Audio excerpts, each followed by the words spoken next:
de pronto el mundo se pone en pausa. Recuerda que mi amor no tiene prisa y no importa si hay una tormenta. Te juro que yo seré tu calma.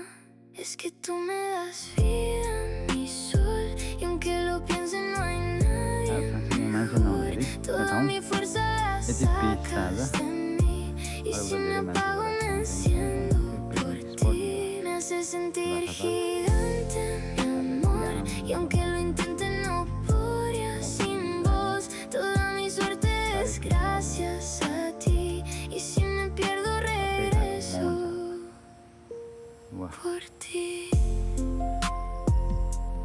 por ti.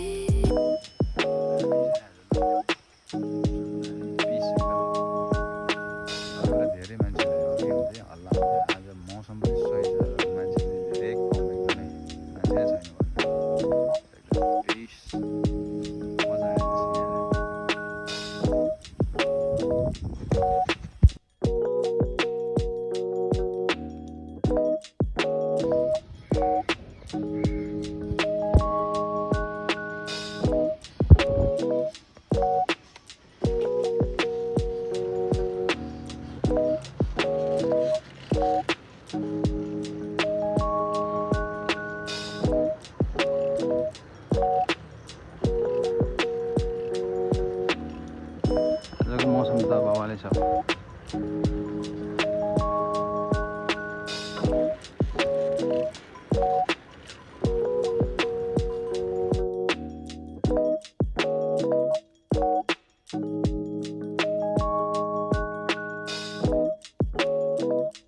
के खेलेको नि भाँडाकुटी कसको birthday हो आज तिम्रो नाम के हो भन त कसको तिम्रो मेरो सामरिया समारिया तिम्रो के हो सानो मान्छेको पूर्णिमा राई पूर्णिमा राई उसको दाइ हो दाइ आफ्नै चाहिँ होइन तिम्रो के हो नाम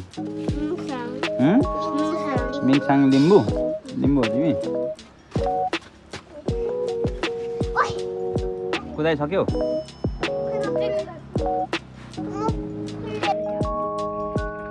यस्तो गरेर स्टार्ट गर्दैन यस्तो गरेर यस्तो गर्दैन तपाईँ सिकाइदियो त सिकाइदियो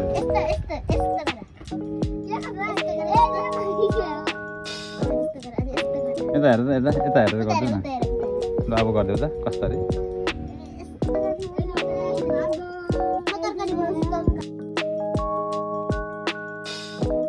लु भनिदिनु पऱ्यो बोकाको के कस्तो हुन्छ मतलब जन्मिँदै खसी भएर आउँछ भनेर सोचेँ होइन जन्मिँदै खसी हुँदैन जेको पनि परिवार नियोजन त हो परिवार नियोजन गर्नुपर्दा अब खसीको होस् गोरुको होस् अब भैँसीको चाहिँ थाहा छैन जानिया छैन होइन सुँगुरको पनि जानिया छु सुँगुरको चाहिँ चिरुवा निकाल्छन् बोकाको पनि चिरेर निकाल्छन् त्यो देखेको कुरो हो होइन भनेपछि बाख्राले जन्माएको पाठो बच्चालाई बोकोलाई पछि करिब 6 महिना कटिसकेपछि पहिले चाहिँ बुढापाकाले सानैमा दाँतले पनि टोक्थे अरे अच्छा त्यो सानैमा दाँतले टोकेको चाहिँ के हुन्छ भने ठुलो चाहिँ नहुने मासु पुग्लुको लाग्ने सानो भए पनि ओजनदार हुने अच्छा त्यस्तो हुँदो रहेछ त्यो सानैमा खसी बनाएको चाहिँ होइन अलिक ठुलो हुर्काएर खसी बनाएको चाहिँ ठुलो हुने होइन अब अलिक अल्को लाइकदार देखिने व्यापारीले पनि यो त धेरै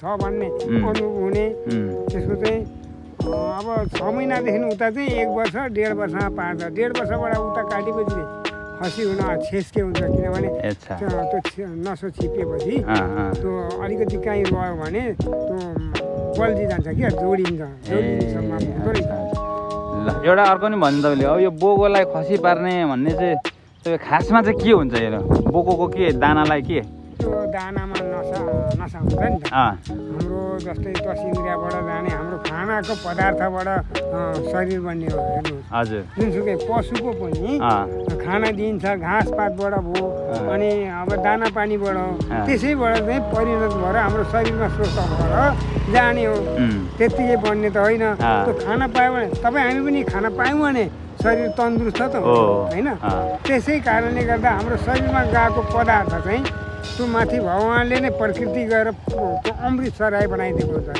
पानी भयो अनि हामी फलफुल खान्छौँ अनि दही मही खान्छौँ अनि जुनसुकै चिजको पनि हाम्रो यो शरीरमा क्याज हुन्छ र यो शरीरमा गएको नसाको क्याज केमिकल चाहिँ हाम्रो मानवता होस् या पशुवर्गमा होस् त्यो गएर चाहिँ हुन त म डक्टर पनि होइन तर मेरो अनुभवले चाहिँ त्यो हुन्छ। अनि बोकालाई त्यतिकै बोकै काटेर खाँदा र खसी बनाएर खाँदाखेरि के अन्तर हुन्छ?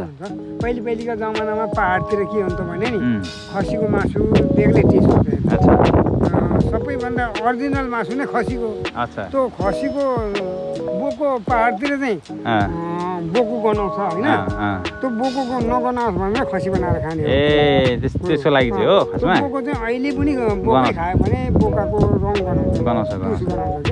बोकालाई खसी पारिसकेपछि गनाउँदैन। मुतेको हुन्छ, मुतेको शरीरको क्यास हुन्छ, त्यसो भएकाले गनाउने हुन्छ क्या। त्यसलाई चाहिँ नगनाओस् न राम्रो होस् भन्दा कारणले चाहिँ त्यसलाई खसी बनाएर राम्रो मासु राम्रो बनाएको। धन्यवाद तपाईँलाई धेरै इन्फर्मेसन सेयर गर्नु। ल मैले एकजना यहाँ हाम्रो यो रेल यो धरान 17 हो रेलवे भन्छ। तपाईँको नाम के हो? मेरो त भुवन सिंह कार्की। भुवन सिंह कार्की। ल भुवन सिंह कार्कीलाई यहाँ भेटेर खसी बोका चलाउँदै हुनुहुन्छ यहाँनिर।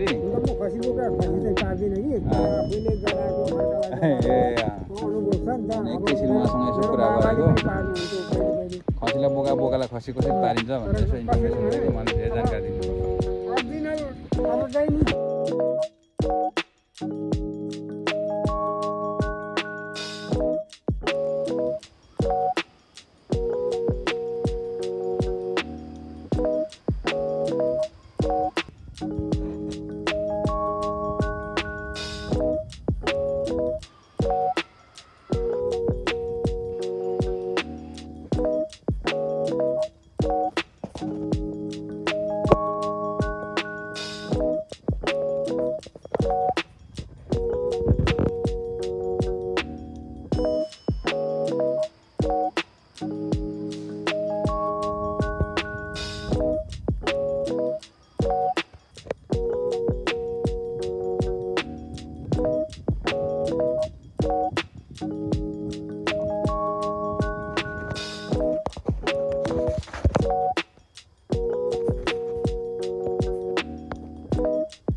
ल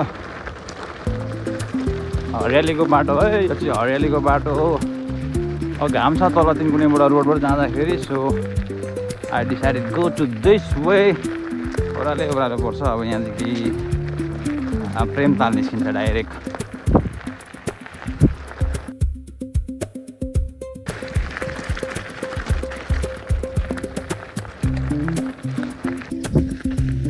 सो मच थ्रिल है जङ्गलमा एक्लै। अलि साइको पनि हुँदैछ अनि एडभेन्चर पनि डर पनि सब एकदम मिक्स फिलिङ क्या। कतै केबाट कतैबाट आइहाल्छ कि बलिसक्यो त्यो टाइपको मजा पनि आइरहेको छ, डर पनि आइरहेको छ। मिक्स फिलिङ एकदम फिल भइरहेको छ।